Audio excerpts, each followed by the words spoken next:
Hello, students. Today we are starting with the chapter of Civics, that is Union Executive, the President and the Vice President of India. Firstly, we must understand whom do we call executive. The executive is comprised of the President of India, the Vice President of India, the Prime Minister, and the Council of Ministers. But in this topic, we will do the President and the Vice President of India. India is a republic, and India became a republic on 26 January 1950. So here we must ask ourselves, what is a republic? When a country is headed by an elected head for a fixed term of 5 years or 6 years, that is known as republic. Who was the first president of India? That is Dr. Rajendra Prasad. Here we must know what are the qualifications required to be the president of India. They are citizen of India, must have completed the age of 35 years, should be qualified to become a member of Lok Sabha, and he should not hold any office of profit with the center or the state. Here, which are the offices not considered as office of profit? Students, please remember the president, the vice president, ministers, and the speaker of the Lok Sabha. These are the offices not considered as office of profit, means they can contest election while holding their jobs in their hands. Now, next question is how the president of India is elected. The president of India is elected through indirect election and by the members of the electoral college consisted of elected members of Lok Sabha, elected members of Rajya Sabha, and the members of legislative assemblies of the states. Students, please remember the nominated members, they don't participate in the election of the president. How many proposers should propose the name of the presidential candidate? They are 50, and it should be seconded by 50 MPs or MLAs. Indirect election. We have done that the president of India is elected through indirect election. Question here is why he is elected so? Number one reason for this is the real executive authority in India lies in the hands of the Prime Minister and the Council of Ministers. So it would be an anomaly that the President is elected through direct election and given no powers. Number two, members of the Constituent Assembly wanted to make presidential election a dignified affair.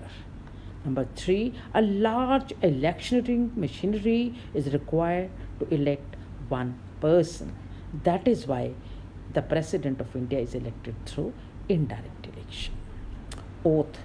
When the President is elected, he is given oath of office by the Chief Justice of India. In the absence of the Chief Justice of India, the oath is given by the senior judge of the Supreme Court of India. Term.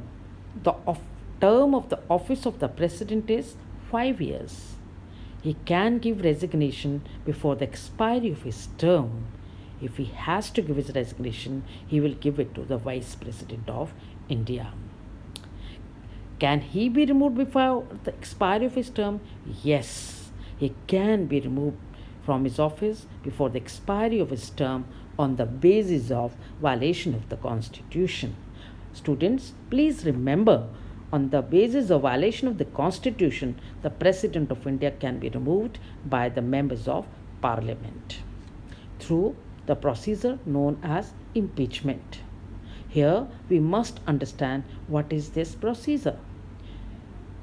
Impeachment motion can be introduced in either of the house, that is Lok Sabha or Rajya Sabha. The President has every right to defend himself personally or through his lawyer. When the motion is passed in the first house with 2/3 majority, then it passes to the second house. The second house investigated the charges leveled against him. If the charge is sustained, the president is removed. So students, please mind it. You must know all three steps of this so that you can write even a long question in the board examination for this. Now, powers. The President of India has been given vast powers under the various heading. They are executive powers, legislative powers, financial powers, military powers, judicial powers, discretionary powers, and the emergency power. First, we will take up the executive power.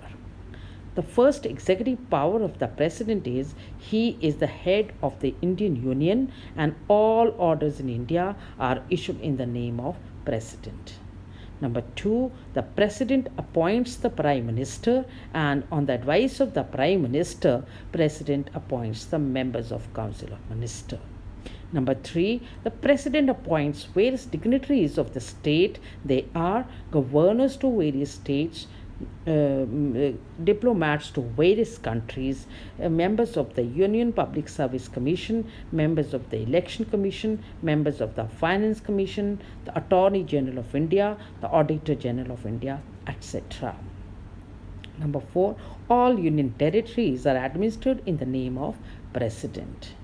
Second is the legislative power.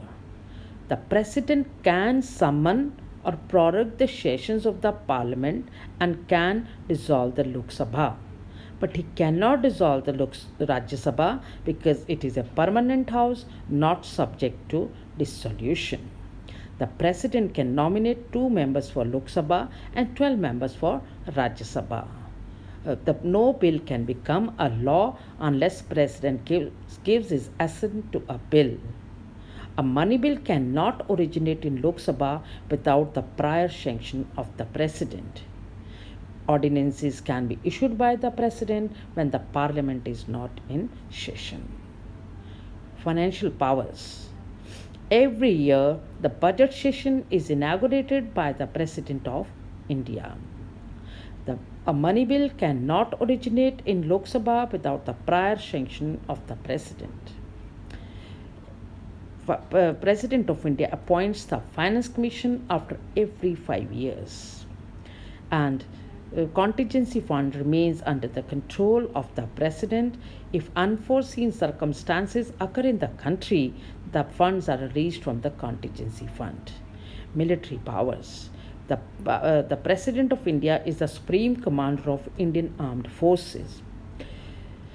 He may declare war or peace and he appoints the heads of the 3 wings of the army. Judicial powers. The President of India, while he is in his office, he is not answerable to any of the courts in India. No criminal proceedings can be formed against the President when he is in his office. Discretionary powers. Discretion. Here we must understand what is a discretion. It is written in our constitution that President can use his power on the aid and advice of the Prime Minister and the Council of Ministers.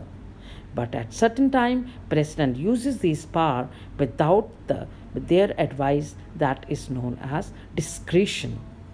When can he uses this discretion? Number 1, he may refuse his assent to a bill. 2, he can send the bill back to the House for reconsideration. Number 3, when none of the party gets absolute majority and the parties fail to make an alliance, then he uses his discretion to appoint a person of his own choice as the Prime Minister of India. The last power of the President is the emergency powers. The President of India can declare 3 kinds of emergency. First is the national emergency under Article 352 in case of foreign aggression and internal disturbances. Second is the President rule when the constitutional machinery in a particular state breaks down. On the report of the governor, President impose this kind of emergency. And third is the financial emergency when there is a threat to the financial stability of the country. The President can impose this kind of emergency. So students, today we have done how the President of India is elected, what are the qualifications to be the President of India, how can he be removed from his office, and why he is elected through indirect election, and the vast powers given to the President of India under the various heading: executive power, legislative power, financial power, military powers, judicial power, discretionary power, and emergency powers. In the next lecture, we will continue with the Vice President of India. Till then, stay safe and stay tuned. Thank you very much.